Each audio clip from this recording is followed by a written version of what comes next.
மசாலாலாம் வறுத்து அரைச்சி செய்கிற இந்த செட்டிநாடு மீன் குழம்பு வந்து டேஸ்ட் மட்டும் செம்ம சூப்பராக இருக்குங்க. ஒரு வாட்டி ட்ரை பண்ணி பாருங்கள்.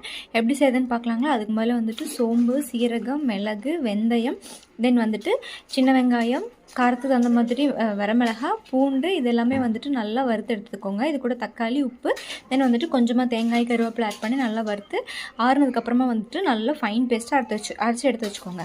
இப்போ வந்துட்டு வானலில் வந்துட்டு எண்ணெய் விட்டுட்டு நீங்கள் நல்லெண்ணெய் விட்டு செய்யுங்க, சூப்பராக இருக்கும். நல்லெண்ணெய் விட்டதுக்கப்புறமா வந்துட்டு அதில் கொஞ்சமாக கடுகு, சீரகம், வெந்தயம் ஆட் பண்ணி நல்லா புரிஞ்சதுக்கப்புறமா வந்துட்டு கட் பண்ணி வச்சுருக்க வெங்காயம், பூண்டு அதை ஆட் பண்ணிக்கோங்க. அது நல்லா வணங்கி வந்ததுக்கப்புறமா வந்துட்டு அரைச்சி வச்சிருக்க பேஸ்ட் அதில் ஆட் பண்ணிக்கோங்க.